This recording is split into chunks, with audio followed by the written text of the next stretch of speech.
Hi, welcome back into the DNR Studio video editing room, where I'm currently working on a new video for Tales of Southeastern Ohio. I'm Dave Norris. It's good to see you again. This time, we're going to head to northeastern Ohio, about 2.5 hours north, just west of Dover, south of Cleveland, outside of Sugar Creek, Ohio, to the Age of Steam Roundhouse Museum. This place is unbelievable. They house the largest privately owned collection of steam locomotives in the world. And we're going to meet up with Pete, their executive director, for an exclusive inside look at this remarkable facility. While we're there, we're going to see engine number 33, a locomotive that used to run on the Hocking Valley Scenic Railway here in southeastern Ohio. Also, back in their maintenance shop, we'll see engine 19 currently being restored. That locomotive once starred in a movie with Ernest Borgnine, and we'll find out more about that just a bit later on. We're glad you're with us. We hope you enjoy this trip. Let's go check out the Age of Steam Roundhouse Museum.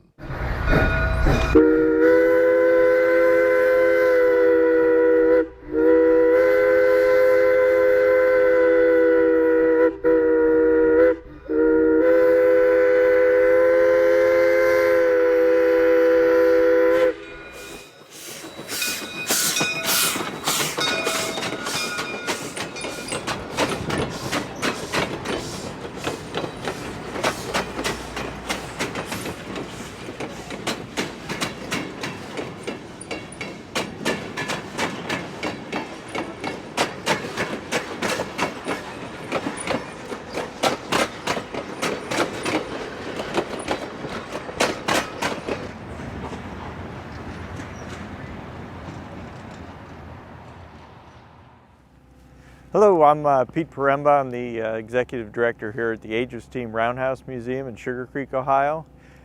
Jerry and Laura Jacobson set us up with a wonderful facility here. We've got the Roundhouse and the back shop building, small connector building in between, our depot, our visitor center, and then a storehouse for all of our stores, equipment and whatnot. And then in back is a new car shed for storing the on-rail equipment. Holy cow. Oh, my word. And you'll hear it from the tour guides too. They'll come in here, everybody will come in and they'll say, okay, get it out of your system.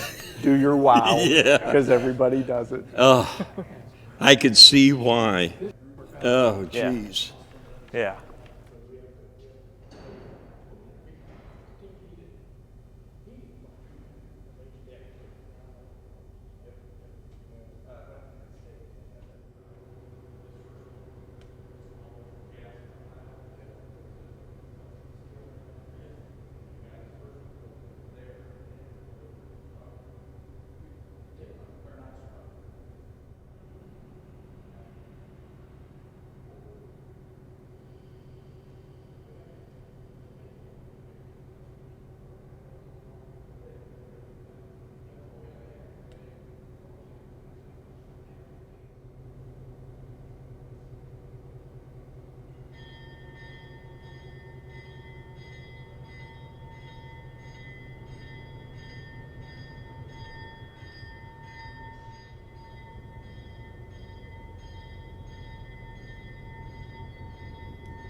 These are a lot of the refurbished and some of the original parts and some parts that have been made new for number 19 that's being rebuilt in the back shop today.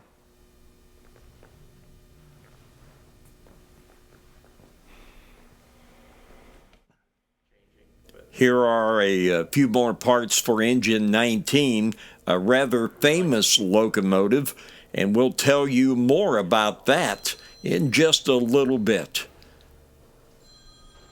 As you can tell by my reaction when I first walked into the Roundhouse, this place is breathtaking. While this locomotive operates on the same principles as a steam locomotive, it's not propelled by steam. It's compressed air is what it runs on, 800 to 1,200 pounds of compressed air. It doesn't run near as far as a steam locomotive that would be a tea kettle, what we call a fireless cooker.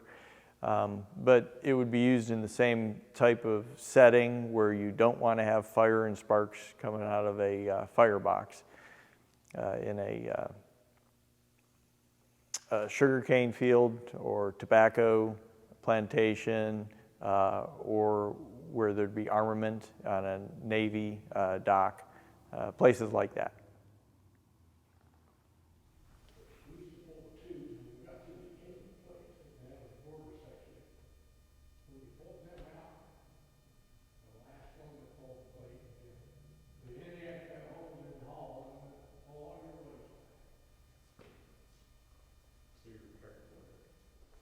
Well, they're a thing of the past now. They don't really ever use steel absorbers. He kind of built up his own little railroad, and Jerry ended up buying him out after his estate out after he passed away. But he built this from postcards and photos and whatnot, him and his buddy.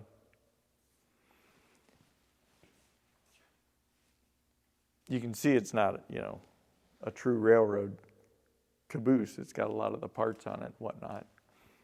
But you'll have to take a look inside too.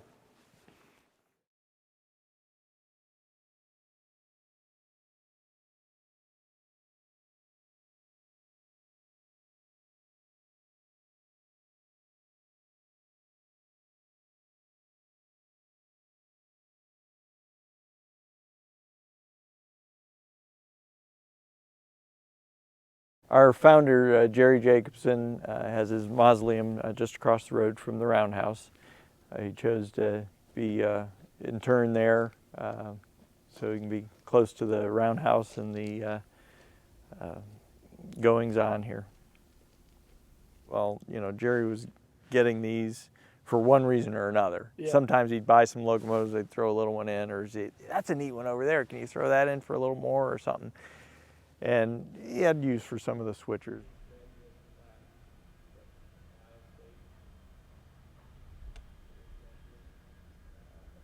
So he brought them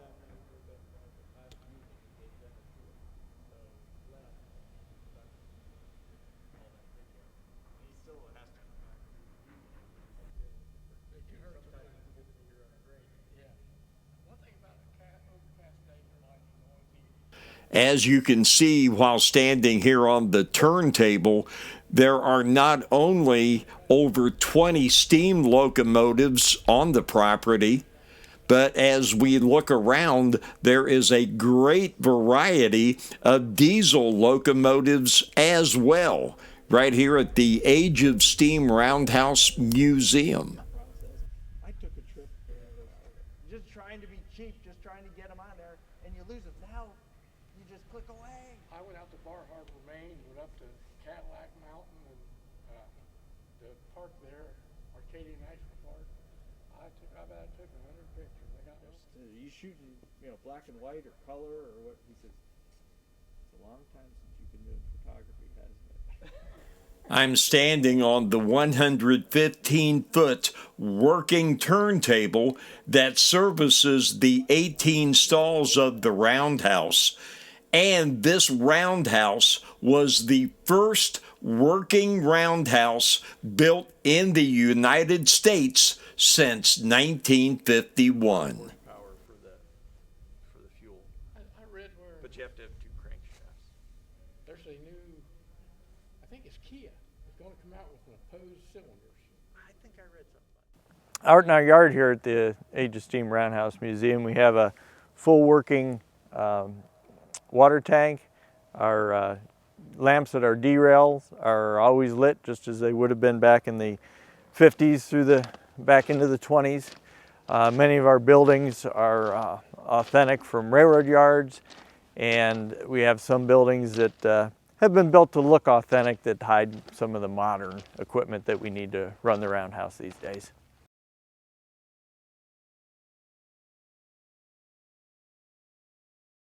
So this is our ash pit. We have steam locomotives, and all the steam locomotive facilities had an ash pit, and then a small cart brings the ashes out of the pit, and then we can dump them in a car to be disposed of elsewhere on the railroad. The railroads did that for years and years. A lot of these right-of-ways are old cinders from the steam locomotives that ran over the railroad. Well, these boxcars are wooden boxcars from the Pennsylvania Railroad. They're one of the ones that are ready for quite a bit of restoration. There's enough there that we can bring them back to life how they were in the beginning, but they've had a long, hard life, but that's how a lot of our freight equipment and even some of our passenger equipment gets restored and rejuvenated. These particular cars were purchased from Brian Mayer's collection over in Lancaster, Ohio. He had preserved them, and we'll get them restored along the way someday. They go along real well with our steam locomotives and being the same era. Okay, we've got two former Bessemer and Lake Erie hoppers. They're 77-ton hoppers, but they sure look heavier. Bessemer really made them to last. They'll go along with our Bessemer and Lake Erie 643 locomotive when it finally arrives from McKees Rocks, where it's been stored for years. What year were these? These cars are built in 1936, even though they look like modern hoppers.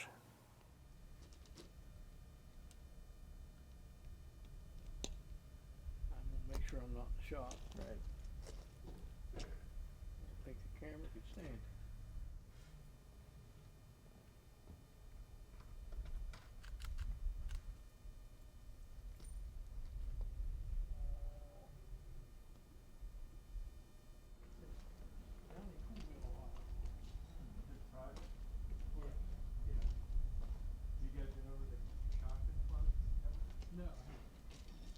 The most recent addition to the buildings here at the Age of Steam Roundhouse Museum is this Timken Foundation of Canton car shed. They were generous to help us in construction of this and funding it, but it covers 4 tracks. It's 464 feet long. It's fashioned after the car shed up in Brewster, Ohio, originally Wheeling Lake Erie. There's a little bit of that shed that still stands today.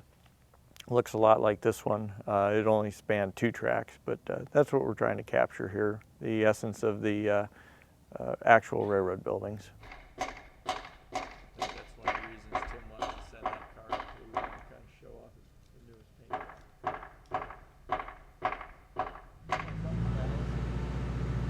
It didn't make the next train.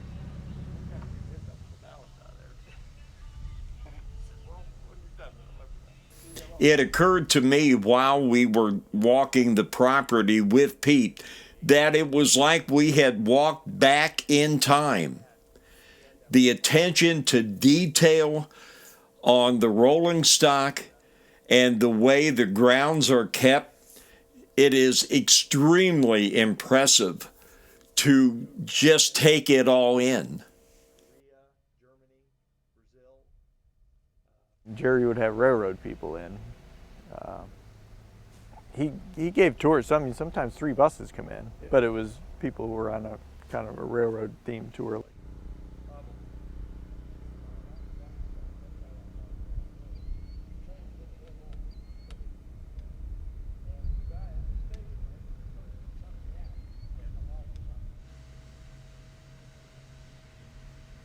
surprised you're just not busy all the time.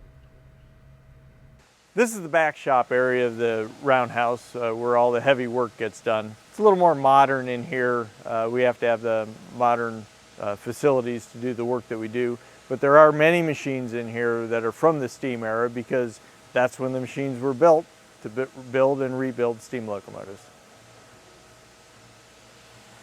Come on into the shop.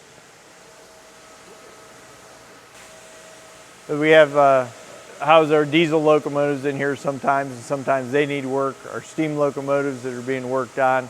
We have a pits under the tracks plus a transfer table that runs between tracks where we can drop wheels and trucks out from underneath the locomotives and transfer them under the floor to another track.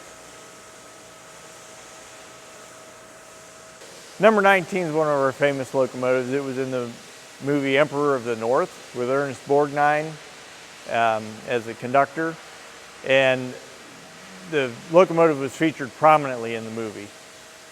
You'll see many scenes with number 19 and some of the other locomotives on the Oregon Eastern in the day. As you can see, the drive wheels are out from number 19. It's undergoing an extensive rebuild at this time. It will be in operating condition when we're finished. The drive boxes and all the crank pins are being resized. The wheels were turned on our wheel lathe here, and the frame was made straight by the machining and building up of what was worn off. This frame itself was straight, but all the small areas had been worn so much they needed a lot of work. The boiler's been inspected and is ready to be used. The shell, we still have to put tubes back in it. It's a long process.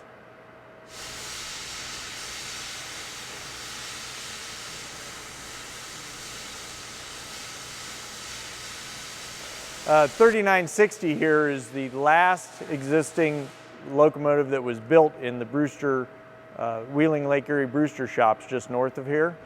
It spent part of its retired life in Canton in a city park, Mother Gooseland Park. It got famous there. Went through a few different ownerships, and then Jerry did purchase it for the age of steam here because it's significant. Its last run was on the line that's just behind the shop here. It ran up from Zanesville to Brewster to be retired. So it's fitting to have it back here. It's the last Brewster built 060. They built them during the Depression. It's mocked up here for the boiler inspection, where ultrasound readings would be taken in every grid and recorded for the FRA mandated inspection of the boiler. This is one of the machines, like I referred to before, as being steam era, and we have to have steam era equipment to work on steam era rolling stock. So this is a diesel axle that happens to be in here right now off a diesel electric locomotive, but it's built for the steam locomotive wheels to be able to turn them, get the tread the right size and the right shape after heavy use. Now here at the Age of Steam Roundhouse Museum, we do a lot of work with the wheels on this number 19. This crank pin was actually machined here. It needed to be replaced, and the machining is so fine to the hole and to the crank pin that we freeze it for a few hours in liquid nitrogen, slide it in just as easy as can be, and then almost instantly it expands out to its size and is stuck in there forever. Also on these wheels, the tread profile and flanges were turned on the wheel lathe that we have here. And this is a tire. It's not this is the wheel here, and then the outer part is actually a tire that they call it on a steam locomotive. Some early diesels had some tires too. But this can be taken off just the opposite of the crank pin. We use heat to heat the tire. It expands just a little bit, comes right off the wheel. And the new ones are put on that way. They're heated up a little bit when you need to change a tire, and then it shrinks right down and fits on the wheel almost immediately.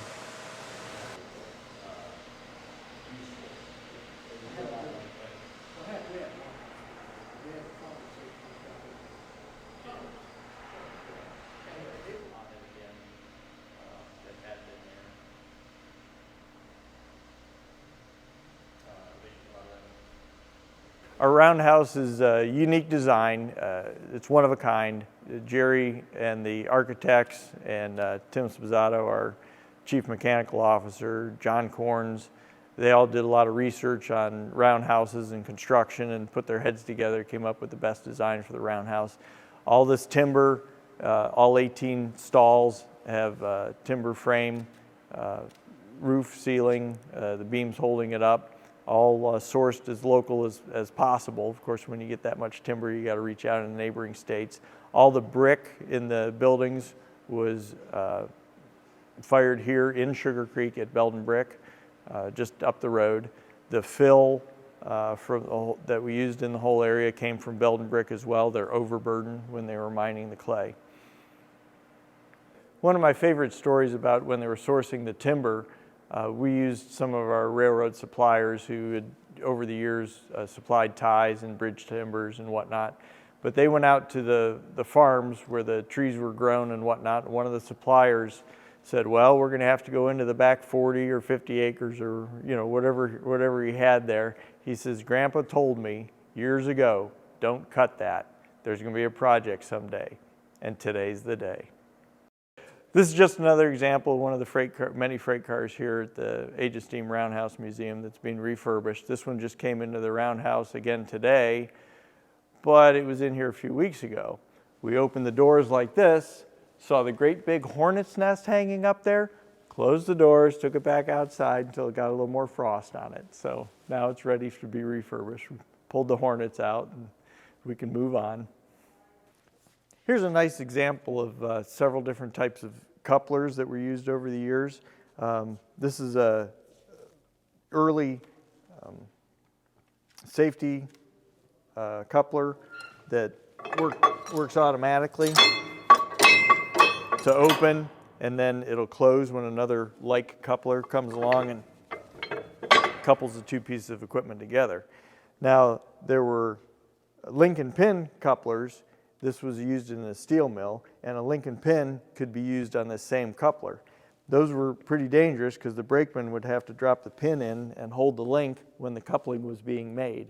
So these new modern automatic couplers are so much better. The links were similar to what's under there, right? Yeah, those are similar to this. This was a special coupler for in the steel mill that went actually there.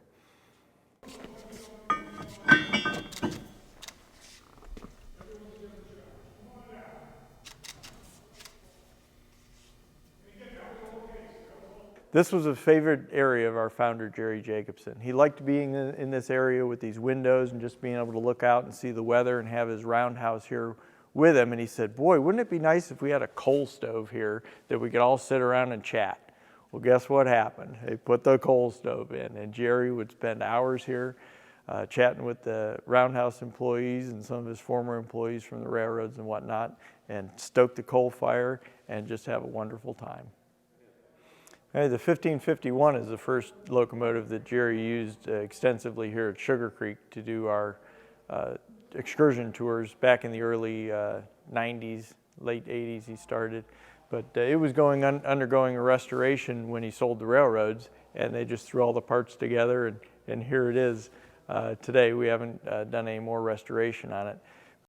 We have over 20 steam locomotives displayed in the Roundhouse today in various stages of running order. Some of them you could throw a fire in and operate them today.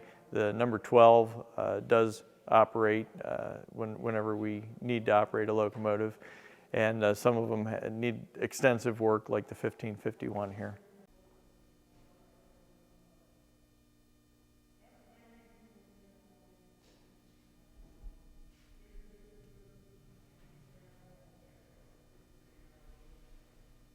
We also have events here at the Roundhouse. Sometimes we'll take a steam locomotive out, or maybe two, depending on how many people we're going to have. We can have a small event with 25 or 30 people, or we can have a large event up to about 250 in this space. It makes for a real nice atmosphere to have a wedding or a Christmas party for a company. We've done several different things. In summertime, we can open it up and it's open air. In the winter, well, it gets a bit chilly in here, but it still makes for a nice atmosphere.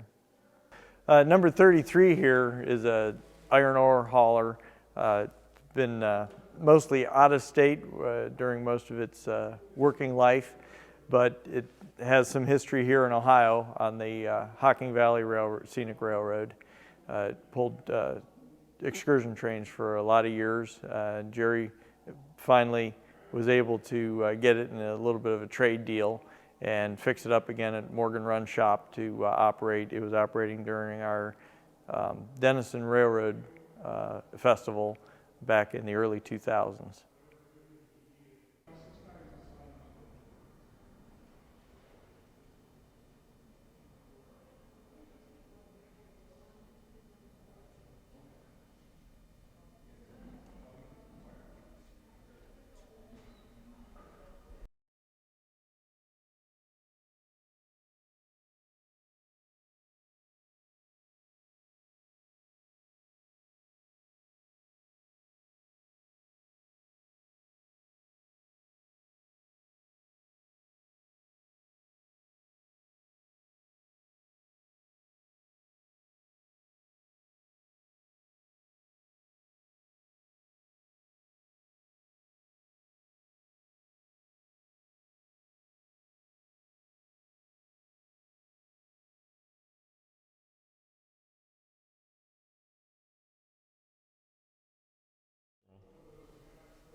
Believe it or not, this locomotive has LED lighting. Yes, there is a company today making LED lights for steam locomotives.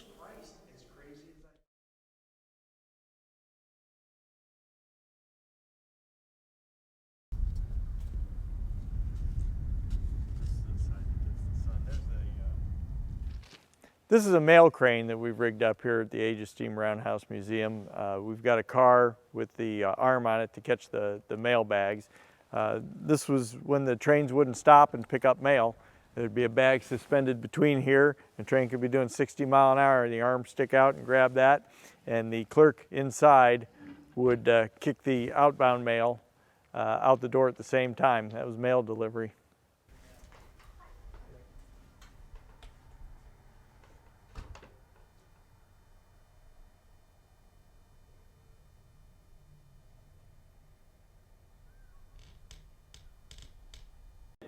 Welcome to the Age of Steam Roundhouse Museum. When you come here for a tour, this is where you'll enter and either purchase tickets the day you walk in or present the tickets that you had purchased online ahead of time.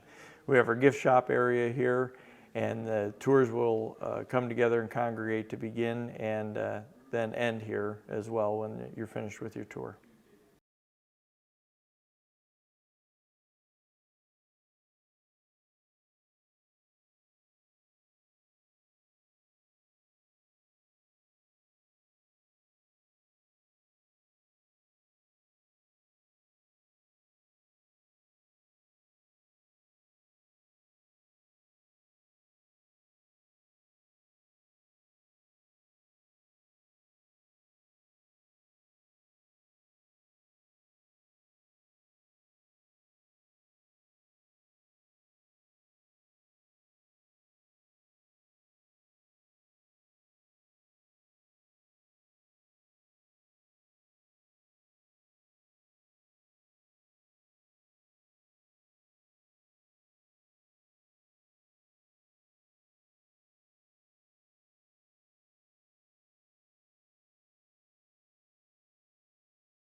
This is our Jacobson Gallery, where we put a different display on every year. This year happens to be the 4 Aces locomotive that Timken developed to promote their roller bearings being used on the railroads. And some of these items will be going back to where they came from. They'll only be here through January of 2023. This model of the 4 Aces locomotive is going to go back to the McKinley Museum. We're very happy that they allowed us to have it on display here for this time. The bell will go back to the world headquarters of Timken Steel. They allowed us to take it right out of their lobby for this display. The cutaway of this bearing will go back to Timken Roller Bearing, back to their world headquarters. They allowed us to take it right out of the lobby for this display. So these will all go their separate ways in January. We have them together here for just a short time. All the items on the wall were donated to us by a former director of Timken Steel.